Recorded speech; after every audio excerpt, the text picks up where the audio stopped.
Hello, and welcome to Revit 101, Getting Started with Revit.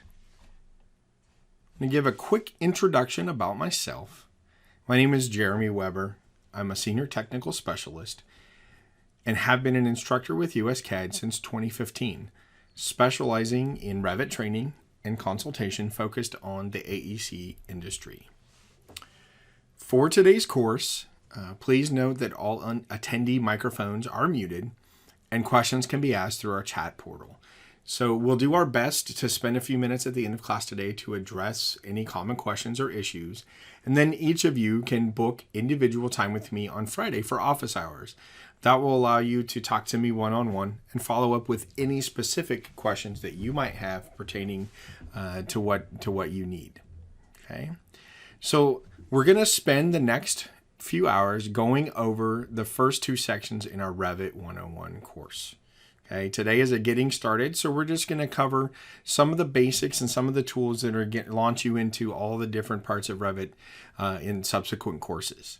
Okay, we're going to start in section 1 by learning about BIM and standard terminology used when working inside of Revit.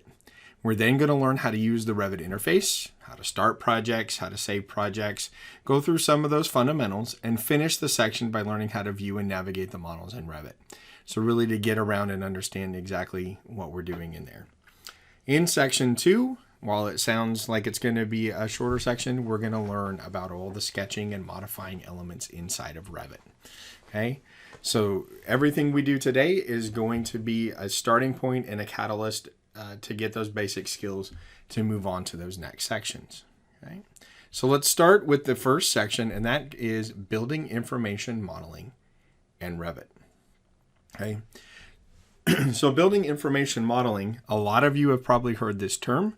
It's not new. It's been around for decades now. And the idea is that it's a new approach. I don't want to say new, I guess, but it's an approach to the entire building life cycle, including the design, construction, and facilities management.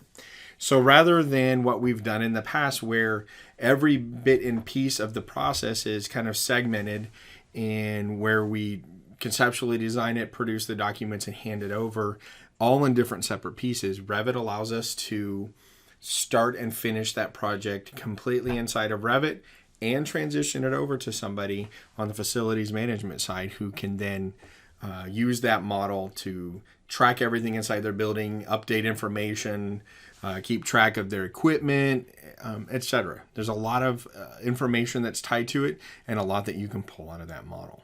Okay, Autodesk Revit's software is a true BIM product because it incorporates all different aspects of it, but it also allows you to create a complete 3D model. Okay, for some of you, we're going to see a little bit different approach in how you design. If you come from a CAD background, or some of us that go all the way back to hand drafting can see how this has evolved and how Revit doesn't necessarily draw everything for us, but what we're looking for is not just to make the drawing process a little bit quicker and save time, but also to go back and make the revising process a little bit simpler. Okay, so Revit is considered what is called a parametric building modeler. Okay, and those three terms, starting with parametric, this just means that there's a relationship established between the building elements. Okay, so rather than having a drawing where I'm drawing a floor plan over here, I'm going to draw the elevations and sections separately, and every time I draw an element such as a window, I have to recreate that element and recreate the information tied to it. The parametric portion of Revit says that I can add that element such as a door one time to the model.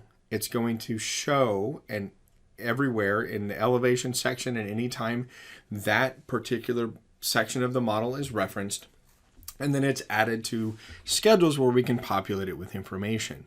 And so the idea is now instead of having to add it in 10 different places, we can add it once.